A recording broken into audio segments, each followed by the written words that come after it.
로마서 15장 1절부터 7절 말씀까지 제가 봉독을 해드리도록 하겠습니다. 믿음이 강한 우리는 마땅히 믿음이 약한 자의 약점을 담당하고 자기를 기쁘게 하지 아니할 것이라. 우리 각 사람이 이웃을 기쁘게 하되 선을 이루고 덕을 세우도록 할지니라. 그리스도께서도 자기를 기쁘게 하지 아니하셨나니 기록된 바 주를 비방하는 자들의 비방이 내게 미쳤나이다 함과 같으니라. 무엇이든지 전에 기록된 바는 우리의 교훈을 위하여 기록된 것이니 우리로 하여금 인대로 또는 성경의 위로로 소망을 가지게 함이니라. 이제 인내와 위로의 하나님이 너희로 그리스도 예수를 본받아 서로 뜻을 갖게 하여 주사 한 마음과 한 입으로 하나님 곧 우리 주 예수 그리스도의 아버지께 영광을 돌리게 하려 하노라. 그러므로 그리스도께서 우리를 받아 하나님께 영광을 돌리신 같이 너희도 서로 받으라. 아멘. 연일 계속되는 폭염과 천바 속에서도 우리의 안전을 지켜주시고 우리의 영혼을 불꽃 같은 눈동자로 지키시고 또 주의 날 살아계신 하나님께 나와 주를 예배하게 하시니 감사합니다. 이 시간 종을 통해서 주의 말씀이 선포될진데 말씀 우리에게 은혜가 되게 하시고 위로가 되게 도와주시고 힘이 되게 하옵소서. 예수님 이름으로 기도하옵나이다. 아멘. 할렐루야. 아멘. 자, 우리 옆에 있는 분들과 하나님 우리와 함께 하십니다. 인사하겠습니다. 하나님 우리와 함께 하십니다. 유대인들의 교육의 지침서라고 알려져 있는 탈무드에 나오는 이야기입니다. 연기하기로 소문난 여호가 바닷가에 가서 물고기들에게 속삭입니다. 물고기 여러분, 바닷속은 위험하니까 우리와 함께 삽시다. 어부들은 그물을 쳐놓고 여러분들을 잡으려고 합니다. 큰 물고기들이 여러분들을 잡아먹으려 하지 않습니까? 육지로 올라오면은 그런 걱정은 안 해도 됩니다. 자, 물고기들이 모여서 이제 회의를 하게 됩니다. 갑론을박, 지원 논쟁이 이어지게 됩니다. 오랜 이제 논쟁 끝에 서로 이제 결론을 내게 되는데 여호와의 제안을 거절하기로 결정합니다. 물고기 대표가 무리해서 고개를 내밀고 여호와에게 이런 이야기합니다. 여호와님, 우리를 생각해 주는 것은 고맙지만 물속에 사는 것이 우리에게 편하다고 결정을 했습니다. 자, 여기까지 이제 부모가 아이들에게 이야기를 하고 난 다음에 아이들에게 이런 질문을 던집니다. 얘야, 물고기가 물에서 나오면 어떻게 되지? 당연히 아이들이 대답합니다. 물고기는 물 밖으로 나오면은 금방 죽어요.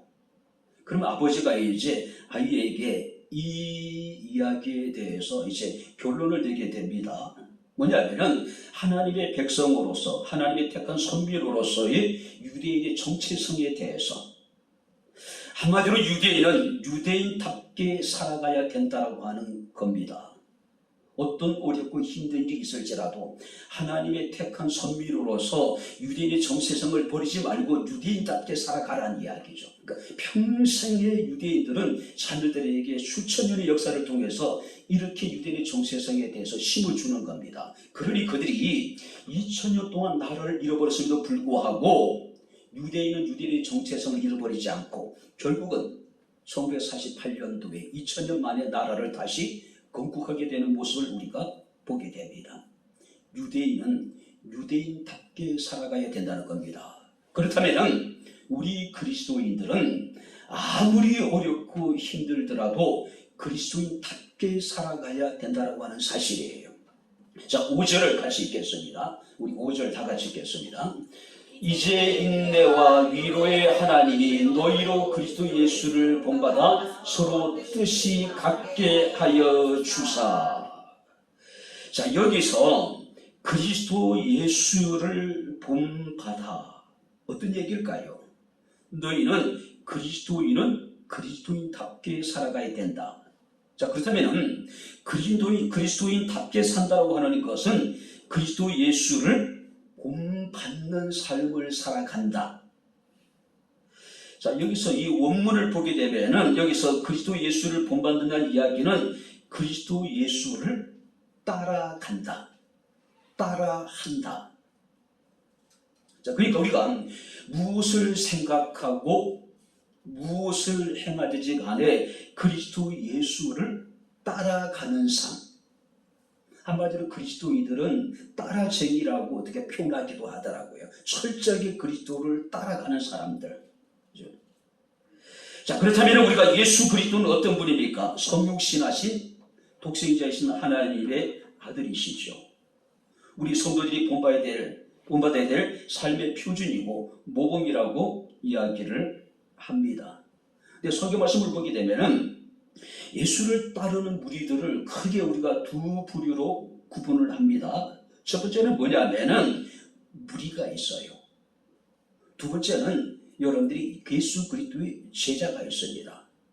자, 무리는 어떤 사람들일까요? 예수에게 열광하는 예수의 팬이라고 이야기할 수가 있겠죠. 이 무리들은 철저하게 자기 중심적인 사람들입니다.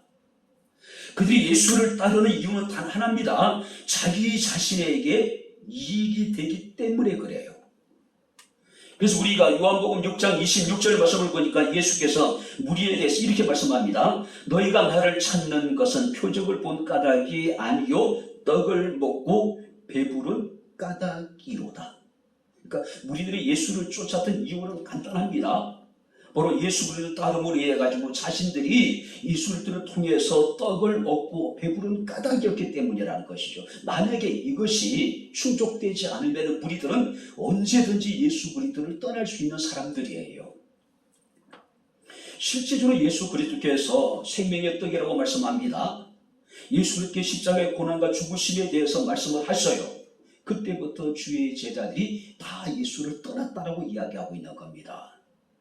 무엇인가 예수 그리스도를 통해서 얻을 것이 없다라고 여겨지는 순간에 무리들은 냉정하게 예수 그리스도를 떠납니다.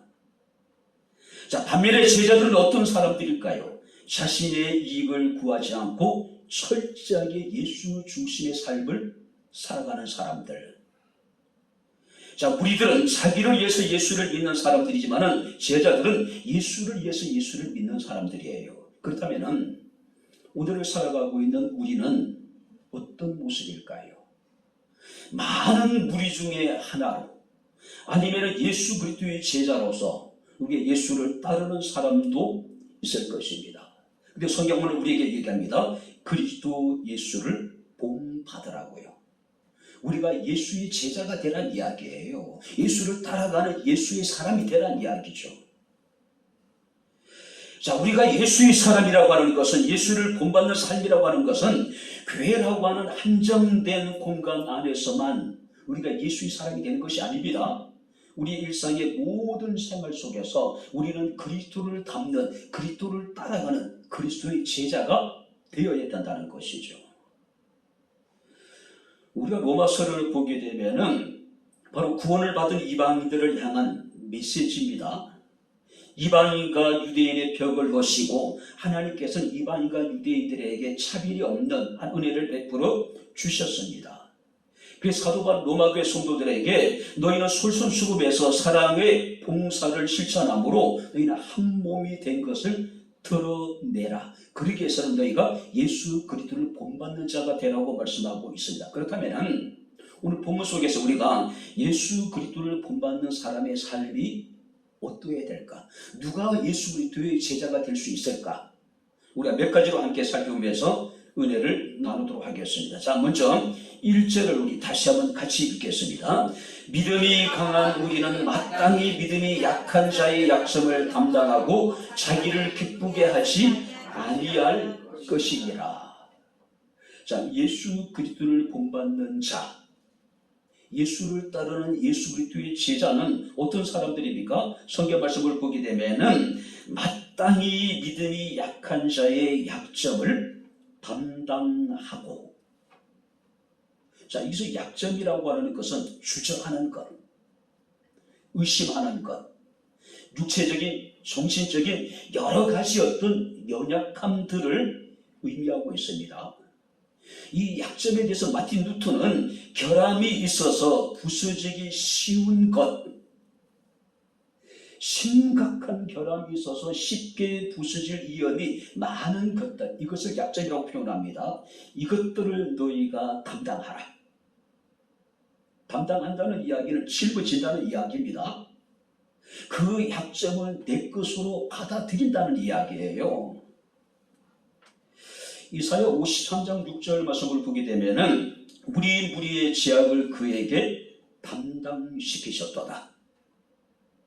자, 하나님은 독생자신 예수 그리스도에게 우리 무리의 죄악을 그에게 담당시키셨답니다. 우리의 죄를 그에게 덮어 씌우신 거예요. 그 모든 죄로 인한 하나님의 진노를 예수 그리스도께서 다 담당하셨잖아요. 지시고 십자가를 여러분 지고 골고다를 오르셨단 말이에요. 짊어진다, 담당한다. 근데 중요한 것은 마땅히.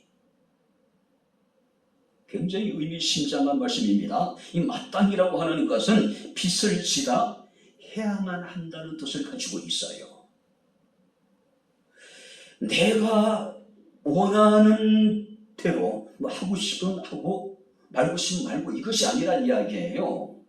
이것은 믿음이 강한 자의 도덕적인 의무를 규정하고 있는 겁니다.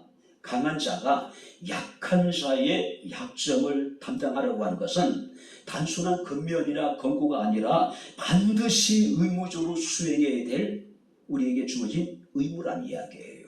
의무. 그죠?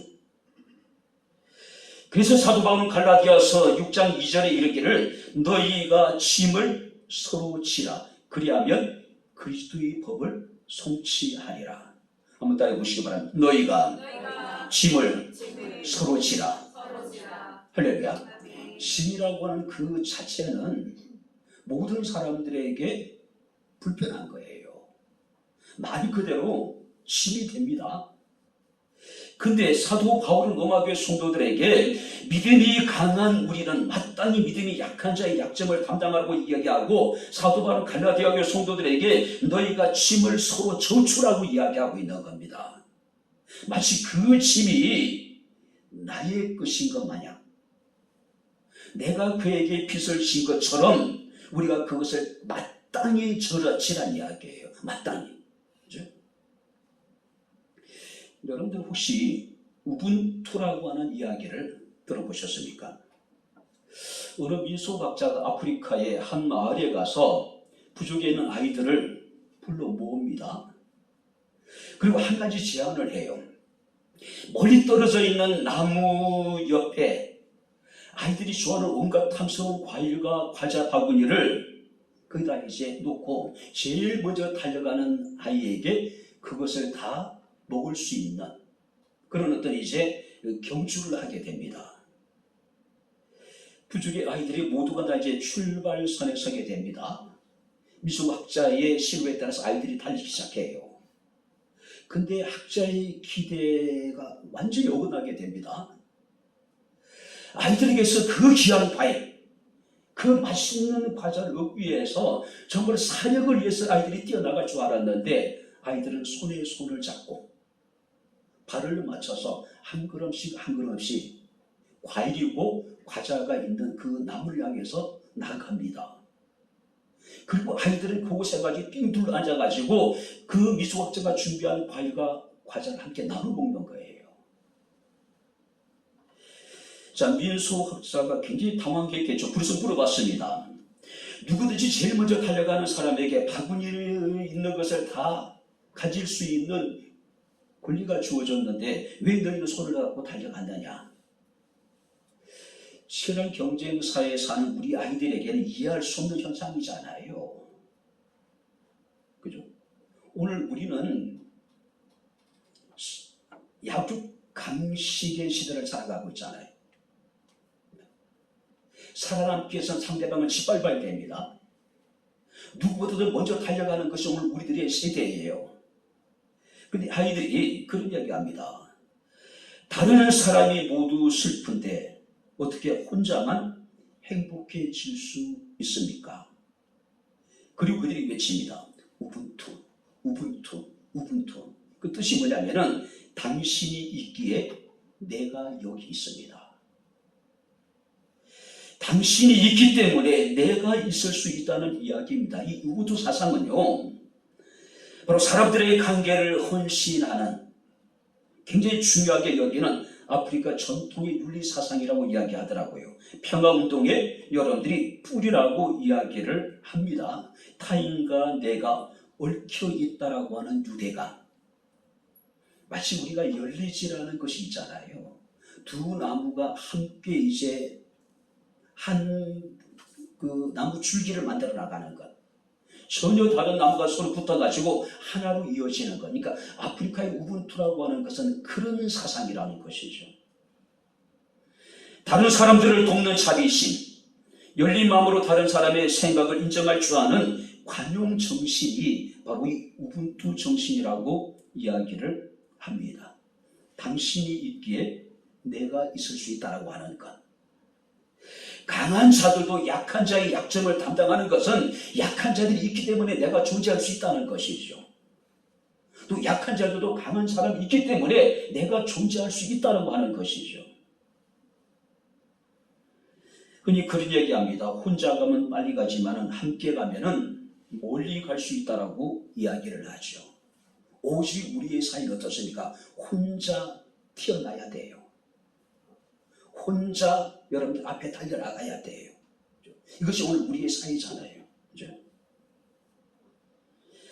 강한 자가 혼자 먼저 앞서가는 것보다 조금 늦고 천천히 가더라도 약한 자와 함께 하는 것이 교회의 공동체의 모습이 아닐까요? 강한 자가 약한 자의 약점을 담당해주고 강한 자가 자기를 기쁘게 하는 것이 아니라 약한 자의 기쁨을 위해서 자기 자신을 헌신하고 희생하는 것. 그래서 성경 말씀을 보게 되면 자기를 기쁘게 하지 아니할 것이라고 이야기를 합니다. 내일부터 소록도 봉사활동이 시작이 되더라고요. 제가 그 소록도 봉사활동에 참여하면서 전체적으로 이제 행사를 주관하는 양미동 목사님을 보면서 느낀 게 그거예요. 소록도 봉사활동은 철저하게 소록도 주민만을 생각하는 거예요. 오직 그들의 입장에 서서 그들이 원하는 것을 해주는 겁니다. 그러다 보니까 행사를 주관하는 양미동 목사님과 행사를 참석하는 사람들과의 어떤 갈등이 때로는 벌어지기도 하고요.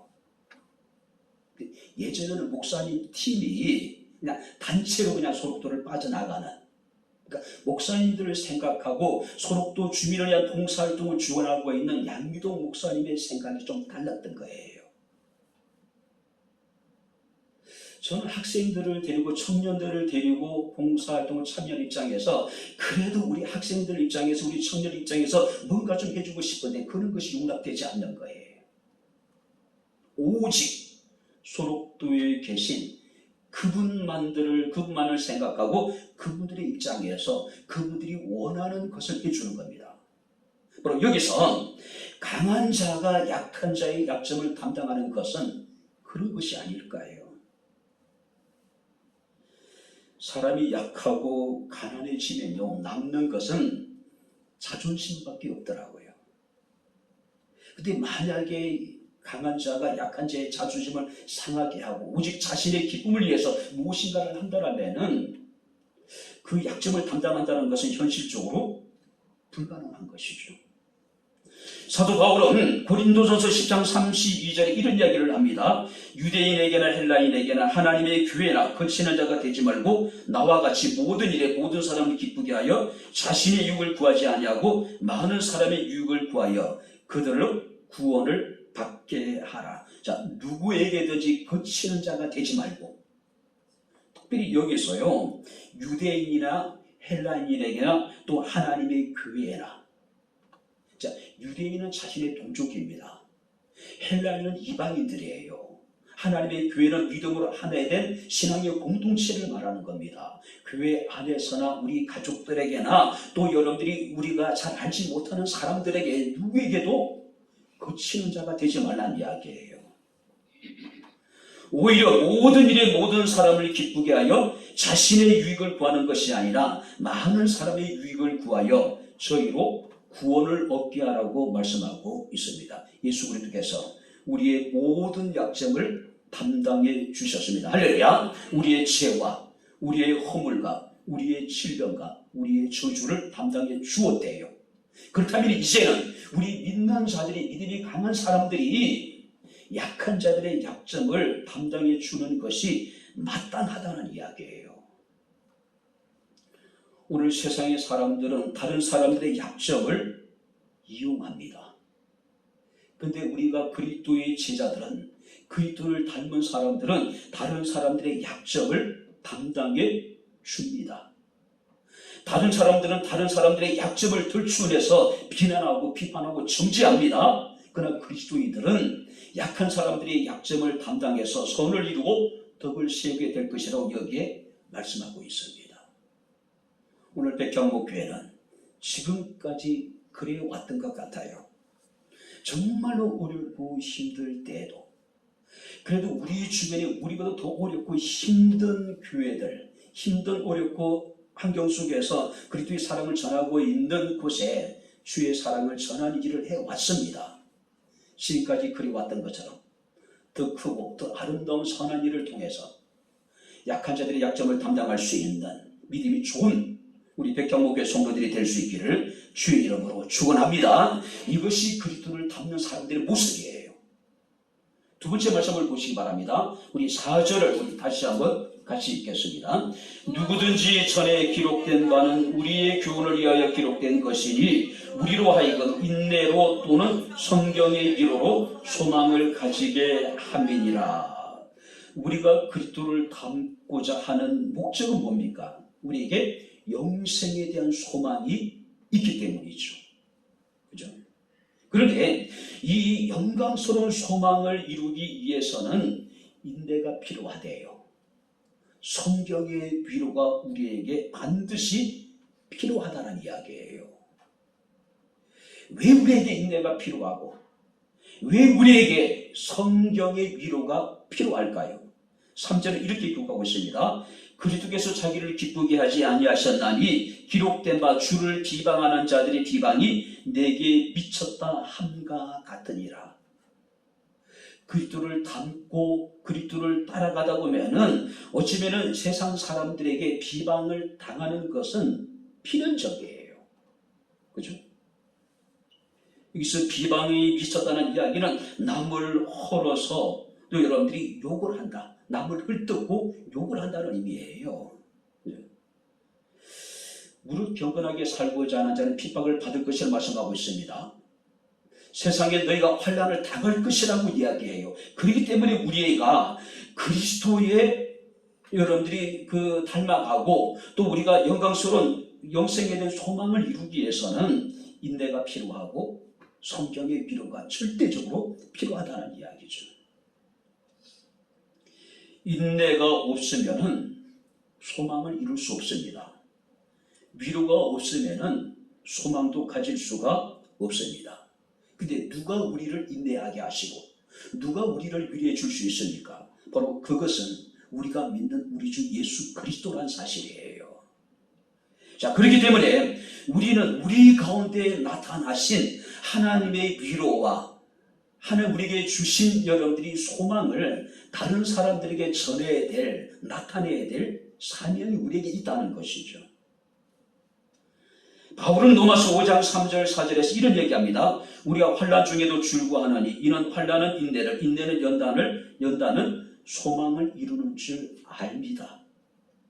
자, 뿐만 아니라 우리가 예레미야 29장 11절 말씀을 보게 되면은 여호와의 말씀이니라 너희를 향한 나의 생각을 내가 아나니 평안이요 재앙이 아니라 너희에게 한번 따라해보시기 바랍니다. 미래와 희망을 주는 것이니라. 하나님이 우리에게 주신 평안, 하나님 우리에게 주신 미래, 하나님 우리에게 주신 희망을 전해야 될 책임이 우리에게 있는 것이죠. 어렵고 힘든 삶을 살아가는 사람들에게 필요한 것은 희망이 아닐까요? 가슴속에 희망이 있는 사람들은 어떤 역경 속에서도 그 고난을 헤쳐나갈 수가 있습니다. 그런데 만약에 사람이 희망을 잃어버리고 소망을 잃어버리게 되면은 기분 좌절과 절망, 낙심밖에 여러분들이 무엇이 더 있겠습니까? 그리스도인들은 환난 중에도 즐거워합니다. 어떤 비방 속에서 우리는 낙심하지 않습니다. 왜냐하면 하나님께서 우리에게 인내할 수 있는 능력을 주실 것이고 성경의 위로하심으로 그가 우리를 위로해 주실 것이기 때문에 그렇다는 것이죠. 사도 바울은 로마서 5장 5절에 이렇게 말씀합니다. 소망이 우리를 부끄럽게 하지 않을 것이다. 우리 가슴 속에 있는 이 소망은 결코 우리를 부끄럽게 하지 않을 것이라는 이야기죠. 이 부끄럽지 않은 이 소망을 우리가 믿음이 연약한 사람들에게 전해야 될 책임이 있다는 것이죠. 그죠? 사람들이 좌절하고 절망하고 우리가 삶을 포기하는 여러 가지 이유가 있는데 하나가 뭘까요? 희망을 잃어버렸기 때문이잖아요. 소망이 사라져버렸다라고 그들이 생각하기 때문이 아닐까요? 우리를 인내케 하시고 우리를 위로하시고 우리의 소망을 부끄럽게 하지 않으실 그 주가, 그 주님이 우리의 삶을 통해서 우리 주변에 많은 믿음이 약한 사람들에게 나타날 수 있는 아름다운 은혜가 우리 가운데 함께 할 수 있기를 주의 이름으로 축원합니다. 그리스도를 닮는 사람들은 자신 속에 나타나 있는 그 인내케 하신 하나님의 은혜와 하나님의 위로와 하나님 우리 가슴속에 심어주신 그 소망을 증거하는 사람이라는 것이죠. 자, 마지막으로 여러분들이 5절 말씀을 다시 한번 같이 읽겠습니다. 5절 6절 같이 읽겠습니다. 이제 인내와 위로의 하나님이 너희로 그리스도 예수를 본받아 서로 뜻이 같게 하여 주사 한 마음과 한 입으로 하나님 곧 우리 주 예수 그리스도의 아버지께 영광을 돌리게 하려 하노라. 뜻을 같이 하여 한 마음과 한 입으로 하나님 아버지께 영광을 돌리는 사람들, 오직 하나님께 영광을 돌리는 사람들. 성경 이렇게 읽고 있습니다. 뜻을 같이 하여. 뜻을 같이 한다는 얘기는 어떤 의미일까요? 서로가 늘 같은 마음과 늘 같은 생각을 가지는 것. 전혀 다른 이질적인 사람들이 살아온 환경도 문화도 배경도 모든 것이 다른 사람들이 뜻을 같이 한다고 하는 사실. 서로가 늘 같은 마음과 같은 생각을 가지는 것. 예수 그리스도를 본받는 사람들은요, 결코 자기 자신의 주장만을 고집하지 않습니다. 다른 사람들의 의견을 무시하지 않습니다. 뜻을 같이 하여 화합과 일치를 이루나가는 사람. 그래서 사도 바울은 한 마음과 한 입으로 하나님께 영광을 돌리게 될 것이라고 말씀하고 있는 겁니다. 한 마음과 한 입으로. 지금 여러분들이 우리가 하나님께 영광을 돌리는 삶이라고 하는 것은 믿음이 강하든지 믿음이 약하든지 우리 모든 믿는 자들이 공통적으로 이루어야 될 삶의 목적입니다. 삶의 목표예요. 그래서 사도 바울은 고린도 교회 성도들의 이야기를 이루기를 먹고 마시든지 무엇을 하든지 하나님의 영광을 하라고 이야기하고 있는 겁니다. 죽든지 살든지 오직 하나님의 영광을 위하여 하라는 이야기예요. 먹고 마시는 가장 기본적인 것입니다. 죽고 사는 문제는 인생의 가장 중요한 문제예요. 무엇을 하든지 우리 그리스도인들은 하나님의 영광을 위하여 살아가는 사람들이라는 것이죠. 그렇죠? 특별히 우리가 하나님께 영광을 돌리는 삶을 살기 위해서는 7절 말씀을 보시기 바랍니다. 너희도 서로 받아라. 서로가 서로를 영접하고 서로가 서로를 환영해라. 하나님께 한 입과 한 입술로 영광을 돌리는 일을 하기 위해서는 서로가 서로를 받아들이라. 환영하라는 이야기입니다. 분명히 차이가 있어요. 분명히 서로에게 다름이 존재합니다. 그래도 불구하고 차이를 극복하고 다름을 극복하고 너희는 서로를 영접하고 서로에 대해서 환영해 주라. 근데 서로를 받으라고 이야기하니까 어떤 사람들은 뿔난 소처럼 그냥 자충우들, 닥치내도록 들이받는 사람이 있습니다. 그 안에서도요. 성경 이렇게 얘기합니다. 사랑으로 용납하고 사랑으로 관용하라. 관용하라. 있는 그대로를 우리가 받아들이라는 이야기예요. 있는 그대로 서로. 어거스틴은 하나님께 이런 기도를 드립니다. 하나님 우리에게 본질적인 것의 일치를, 비본질적인 것의 관용을, 그리고 모든 것에 사랑을 더하게 하소서. 자, 이게 보세요. 본질적인 것에는 일치를, 비본질적인 것에 대해서는 관용을, 그리고 모든 일은 사랑으로. 자, 여기서 본질적이라고 하는 것은 절대적인 진리입니다. 예수 그리스도가 하나님의 아들이라는 것, 예수의 십자가의 고난과 그의 여러분들이 죽으심과 그의 부활과 재림, 이것은 본질적인 것입니다. 이거 양보할 수 없는 것, 타협할 수 없는 거예요. 이것에 대해서는 우리가 하나가 되어야 됩니다. 그러나 비본질적인 것, 교회 안에서 성경에서 옳고 그름을 선과 악을 구분하지 않는, 문화적인 배경이 되고 환경이 다르고 사람들의 생각에 따라서 다른 것들이 있잖아. 이런 것에 대해서는 서로 관용하고 서로가 자유하자. 여러분들이 교회가 분열이 되는 경우를 보게 되면 본질적인 문제 때문에 교회가 분열되는 경우는 거의 없어요. 비본질적인 것 때문에 교회가 분열이 돼요. 한국교회 장로교회가 100몇 개의 교단이 있다고 이야기합니다. 정말로 본질적이던 진리로 인해가지고 분열된 교단은 거의 없어요. 기자인 정도 하나, 아니면 여러분들이 통합 정도 하나. 기자인이나 통합은 어떤 교리적인 문제 때문에 분열됐지만은 나머지 모든 교단들은 결국은 교권 문제예요. 비본질적인 문제. 교권을 어느 지역에서 잡느냐, 이런 문제 때문에 교단이 사분오열되고 오늘날 장로교회가 100개의 교단이 넘는 엄청난 세계 교회사에서 유례를 찾아볼 수 없는 분열의 모습을 보여주고 있는 거예요. 비본질적인 것, 아무것도 아니에요. 그죠? 여러분들이 교회 안에서 주초 문제, 술 마시고 담배 피는 것, 여러분 어떻게 생각하십니까? 이거 본질적인 문제가 아니에요. 비본질적인 거예요. 그죠? 그러나 세상 사람들이 기독교인을 바라보는 기대치가 있어요. 그들은 어떤 시각으로 바라볼까요? 교회 다닌 사람들은 술을 마시지 않아. 교회 다닌 사람들은 담배를 피지 않아. 자, 교회 다니는 담배 피는 사람이 있어요? 술 마시는 사람이 있을 거예요. 근데 구원과 본질적인 문제는 관계가 없는 것들이에요. 그죠?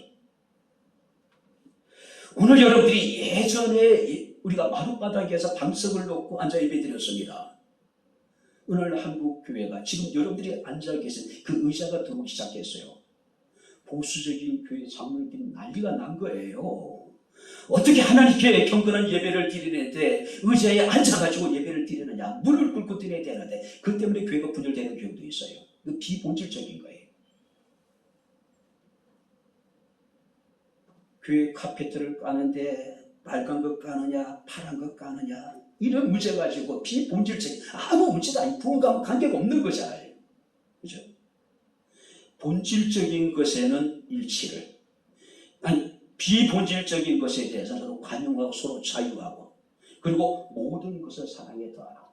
그러면 여러분, 우리가 어떤 결정할 때 비본질적인 것을 믿음이 약한 사람에게 맞춰주라는 이야기예요. 그런 것 때문에 믿음이 약한 사람들에게 맞춰주라. 왜? 우리는 그걸 감당할 수 있는 믿음이 있잖아요. 근데 믿음이 없는 사람들이 그것을 비본질적인 문제 때문에 마음이 상하고 속이 상했다면 안 되잖아요. 그러니까 맞춰주라는 이야기예요. 수혜주라는 이야기예요. 두 사람이 교회 그 버스 안에서 심하게 이제 다투기 시작합니다. 다른 승객들에 대해서 아랑곳하지 않고 음성을 높이고 있습니다. 그러니까 그 버스에 탄 사람들이 얼마나 불편하겠어요.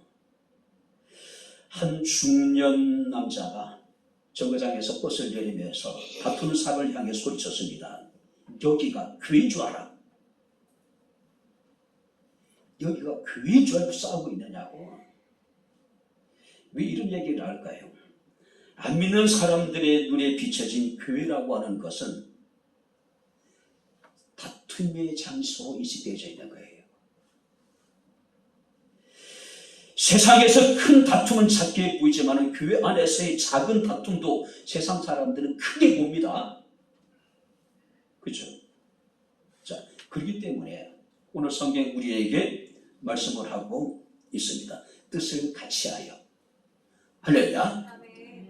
어떤 다툼도 교회 안에서는 일어나서는 안 돼요. 그 작은 다툼이 세상 사람들에게는 크게 비치기 때문에, 크게 보이기 때문에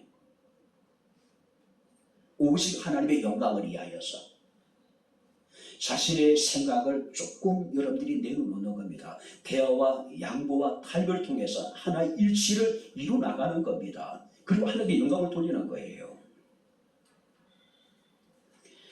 말하는 것이 드러나는 것이 되듯이 드러나는 것이 결국 보이는 것입니다. 보이는 것이 전부는 아니지만은 보이는 것이 전부라고 생각하는 사람들이 있어요. 그렇기 때문에 교회는 보이는 것이 선해야 돼요. 보이는 것이 아름다워야 돼요. 우리가 하나 되고 일치된 것을 세상 사람들에게 보여줘야 돼요. 그죠? 그리스도의 마음을 가지고 같은 사랑을 가지고 뜻을 합하여 한 마음으로 한 입으로 하나님께 영광을 돌리게 하라. 오늘 빌립보서 1장 27절에 사도 바울은 빌립보 교회 성도들이 이런 이야기를 합니다. 너희가 한 마음으로 서서 한 뜻으로 복음의 신앙을 위하여 한번 따라해 보시기 바랍니다. 협력하라. 여기 협력한다는 이야기는 여러분들이 군사적인 용어예요. 함께 경기하고 우리가 한 팀이 되어서 전투한다, 싸운다는 뜻이에요. 한 마음과 한 뜻으로 우리가 함께 여러분들이 싸워 나가는 거예요. 우리가 싸워야 할 대상은 악한 어둠의 세력이지 교회 안에 있는 성도들이 아니란 이야기예요. 그런데 우리 교회는 그렇지 않겠지만은 간혹 가다가 언론에 비춰진 교회들의 모습 속에서 우리는 그걸 보게 되는 거예요. 자기네끼리 서로 다투고 싸우는 겁니다. 여러분들이 잘못된 거예요. 주적이. 그죠? 사도 바울은 에베소서 4장 1절 3절 이런 얘기합니다. 그러므로 주 안에서 같이 내가 너희를 권하노니 너희가 부르심을 받은 일에 합당하게 행하여, 자 보시기 바랍니다. 부르심에 받은 일에 합당하게 행하여 모든 겸손과 온유로 하고 오래 참음으로 사랑 가운데 서로 용납하고 평안에 매는 줄로 성령이 하나가 되게 하신 것을 힘써 지켜나가라. 한 뜻이, 한 마음, 한 입으로 하나님께 영광을 돌리게 하라고 말씀하고 있습니다. 이제 말씀을 마치도록 하겠습니다. 케르케고라고 하는 분은 이런 이야기합니다. 한 사람이 그리스도인이 된다는 것은 무엇을 의미합니까? 그는 이 문제를 가지고 오랜 세월 묵상하고 연구합니다. 그리고 그가 내린 결론은 그는 그리스도의 제자로 살아가는 것이다라고 결론을 내요. 그리스도인이 된다는 것은 무엇을 의미할까? 바로 그것은 그리스도의 제자로 살아가는 것. 일찍이 손양원 목사님은 스스로를 가리켜서 예수의 중독자라고 말씀을 했었다고 그래요. 나는 예수의 중독자, 예수 없이는 살 수 없는 사람, 단 한 시간도 예수를 떠나서는 살 수 없는 사람. 중독자가 나타나는 여러 가지 현상 가운데 하나가 뭡니까? 금단 현상이잖아요. 금연을 하면은 뭔가 이런 금단 현상이 나타나잖아요. 입이 궁해지잖아요. 그러니까 계속해서 뭐가 되는 거예요. 알코올 중독자가 금주를 하게 되면 금단 현상이 나타납니다. 마약을 하는 사람이 마약을 하지 않으면 금단 현상이 나타나서 막 이상한 반응을 보이잖아요. 살 수 없는 것처럼. 손양 목사님 자기 자신을 예수의 중독자라고 얘기해요. 예수가 없이는 단 한시간도 살 수 없다고 그가 스스로 말씀하고 있음을 우리가 보게 됩니다. 이제 말씀을 마치도록 하겠습니다. 우리는 그리스도인입니다. 그리스도인은 어떤 사람들일까요? 예수 그리스도를 닮아가는 사람들입니다. 할렐루야. 우리가 예수를 닮았다는 것을 무엇을 우리가 나타내야 될까요?